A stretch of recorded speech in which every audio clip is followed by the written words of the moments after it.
Hey there, everyone. I'm Jason Logston from Amazing Food Made Easy and president of the ISVA. Today, I thought it'd be great to dive a little bit deeper into how a temperature affects meat. When you see recipes, you're going to notice that there's a lot of different temperatures used, and I wanted to give you some of the reasons behind those temperatures and what you can expect when cooking at specific ones.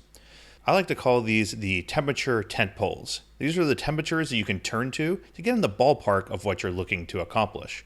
We're going to talk about a few different ones, including 130, 54 Celsius, 140 Fahrenheit or 60 Celsius, 150 Fahrenheit, 65 Celsius, 160 Fahrenheit, 71 Celsius, and 170 Fahrenheit, 77 Celsius. Basically every 10 degrees Fahrenheit from a medium rare steak up through a traditional braised or barbecue pulled pork temperature. Now, this will be a higher level talk, but 5 or 10 minutes from now, you will have a much better understanding of meat and how it works. I'd also like to point out that I'm not a food scientist, so this is much more generalized view of what happens at the various temperatures. If you want to dive into specifics, I recommend On Food and Cooking by Harold McGee or Modernist Cuisine by Nathan Myhrvold. And I like to use these tent poles because most people can't tell the difference between a few degrees here or there. So remember, if you see someone recommend a 130 degree steak and someone else recommends a 132 degree steak, they're basically the same thing. Most people can't tell the difference between that. I don't know if anyone actually can unless you are side by side and really paying attention to it. So you can tweak to your heart's content, but knowing these 5 tent poles will get you in the area you need to achieve specific results. When we're talking about heating meat, there are a few things to keep in mind that are affected by the heat. The first is the proteins in the meat. If you look at this flank steak, you can see the strands of meat in it. That's what we were talking about here. It's the actual meat in the meat.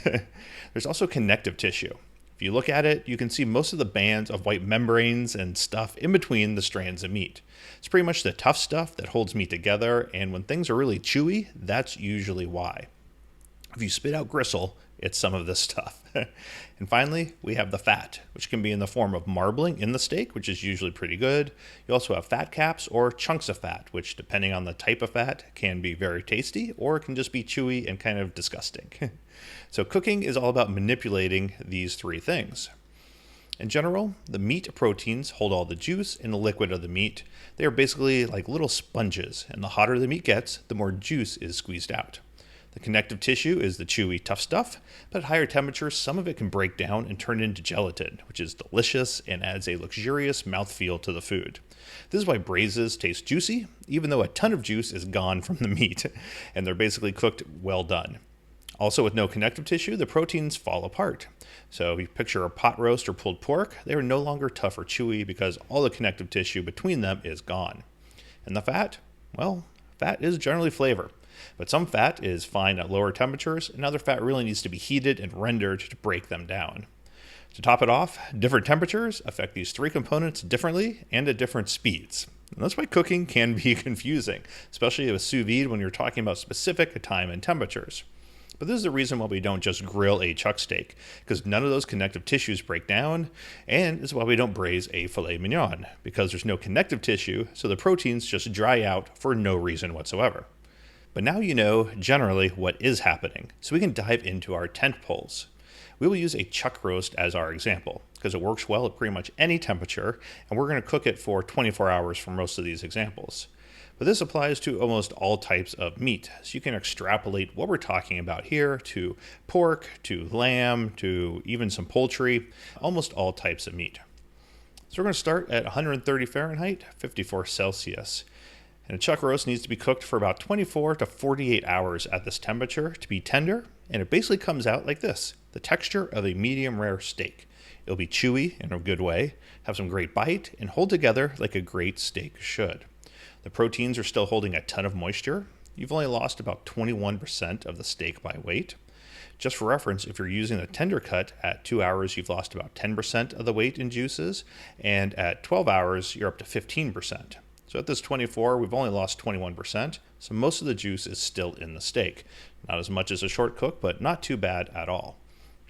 Now we start increasing this temperature to the next tent pole, which is 140. This puts us much more in the medium range for a steak. Not too much changes in the meat itself from the medium rare version, though you're now losing about 30% of the weight as juices, which is half again what you lost at 130. Moving up the scale, we get into the well done range at 150, which I know everyone gets all fired up about. But that's normally because this is what we picture, right? A nice fillet or a ribeye that comes in overcooked and dry and chewy and tough. But well done can be delicious. My favorite ribs are well done at 150. Well done chuck roast at 150 is like the perfect pot roast to me. And from a juiciness perspective, after 24 hours, it's lost just 33% of its juices, almost the exact same as that medium 140 degree Fahrenheit version. But while the proteins in the meat are still basically the same, the connective tissue and fat is beginning to break down much more quickly. This makes the food much more tender, and the strands of meat start to flake off much more easily like a traditional braise would. Many people suggest this starts to happen at around 135 degrees. So if you cook at 130, the fat and connective tissue doesn't break down enough to notice, at least until the meat itself turns to mush. It's not something I've tested out myself, but it's on my list of to-dos in the next few months. At 150, that connective tissue breaks down much, much faster than the meat tenderizes. So you get that more braise-like texture with the juiciness of a steak. Like I said, I do pot roast, ribs, chopped pork, and other fatty cuts at this temperature very, very regularly. The next tent pole is 160, which seems like another simple jump of 10 degrees, but technically these tent poles could be at 154 and 155, because between there is where something magical happens. Well, really more the reverse of magical, I guess, because this is where the proteins in the meat change drastically. Below 155, the proteins behave like steaks, and above it, they shrivel up and squeeze out more and more liquids and become tougher and tougher. You can see the gaps in the meat here, where the protein has pulled back and how much drier it looks.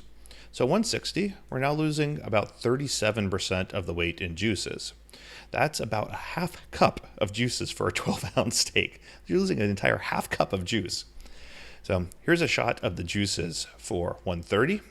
For 2 hours, 130 for 36 hours, not a big difference between those two, and then 160 for only 18 hours. And you can see the difference. It's a drastic difference, both in the color and also the composition of what's coming out there, because you're also breaking down a lot of the connective tissue.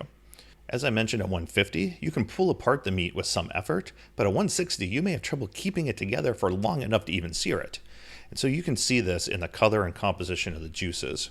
Here's another shot from above. Just look at that color difference. You go from bright red to like this muddy brown to this yellowish brown tan color. It's crazy how much it changes. The next up is 170, which is generally the highest I cook my meat at, as it's broken down fully and completely shreddable at that point. So here's a visual guide to the changes in the meat. We started with this, and we ended up with this. You can see how the size and shape of the meat changes based off of how the proteins have changed. I'll show you again the raw ones. And then they break down to that. You can see down in the lower right just how small the 170 is. It's so much tighter. It's so much more compact. The 160 is not quite that compact, but it's a lot smaller and more compact than the other ones are, especially the 130 and 140s. And here's what the inside looks like. You go from that bright red down to just a gray with nothing in between it, no lubrication. Everything has been squeezed out between the meat proteins there. So to recap, here is a chuck roast at all the tent pole temperatures. At 130, when cooked for 36 hours, the meat is basically a perfect steak. Always reminds me of ribeye, nice and medium rare, tender, ready to toss on the grill and sear off before a great meal. This is my preferred steak temperature.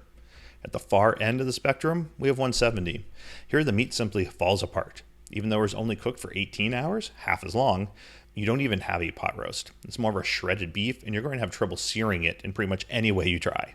I mean, it was hard to take it out of the bag. I shook it off to try to get some water off, and the end of it fell off into the bag. And these two things no longer even look like the same cut at all, right? They aren't the same color, the same texture. They behave very differently. And no matter how long you cook that steak at 130 degrees, it'll never turn into the 171. So filling in all the other times, the 140 degrees, basically a medium steak. Greatly resembles the 130, but it's a little bit drier, a little bit firmer. 150, it's more like a medium well steak, or a perfectly cooked brisket. It's actually still pretty juicy, not as much as the 130 degree one, of course. It's lost 50% more liquid now, but it still seems more steak-like and has some structure to it and isn't shreddable. Now, I wish my picture wasn't so bad because this is very, very delicious. At 160, it's a lot like the 170 version, but holds together a little bit better. I didn't have to be quite as careful taking it out of the bag, but still pretty easy to shred. It's very close to a traditional braise.